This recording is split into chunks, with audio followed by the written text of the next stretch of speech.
Hello students, आइए अब इस चैप्टर की डिटेल स्टोरी को देखते हैं।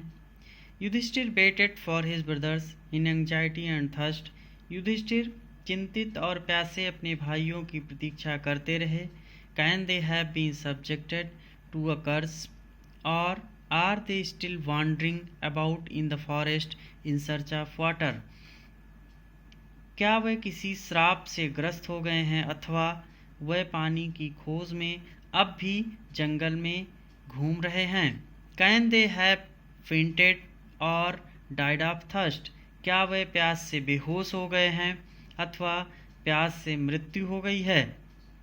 Enable to bear these thoughts and driven by an overpowering thirst. इन विचारों को सहन ना कर सकने के कारण और तीव्र प्यास से व्याकुल होकर he gave up waiting and started out to look for his brothers and the pool hoping that he might find them. उन्होंने प्रतीक्षा करना छोड़ दिया और अपने भाइयों और तालाब की खोज में इस आशा से चल दिए कि वे उन्हें खोज निकालेंगे। Yudhishthir proceeded in the direction of his brothers had taken and kept on walking through tracts full of wild bear and spotted deer and big forest birds till he came upon a beautiful green meadow around a pool of clear water.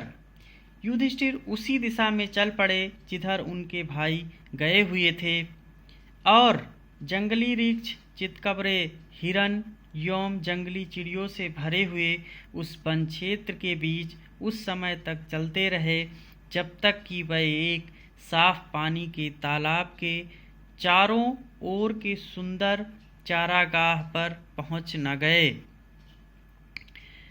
But when he saw his brothers lying there like flagpoles, परंतु जब उन्होंने अपने भाइयों को बेहोश पड़े हुए देखा, unable to restrain his grief he lifted his voice and wept, तब अपने दुख को ना रोक पाने के कारण वह ऊंची आवाज में रोने लगे। ही touched the faces of Bhim and Arjun, उन्होंने भीम और अर्जुन के चेहरों को स्पर्श किया। As they lay so still silent and mourned, जबकि वह स्थिर, शांत और दुखी लेटे थे। Was this to be the end of all our vows, क्या हमारी सभी प्रतिज्ञाओं का यही अंत होना था। Just when our exile is about to end, ठीक तभी जबकि हमारे वनवास का अंत निकट है। You have been taken away, तुम चले गए। Even the gods have forsaken me in my misfortune, यहाँ तक कि मेरे संकट के समय देवताओं ने भी मुझे साथ छोड़ दिया है।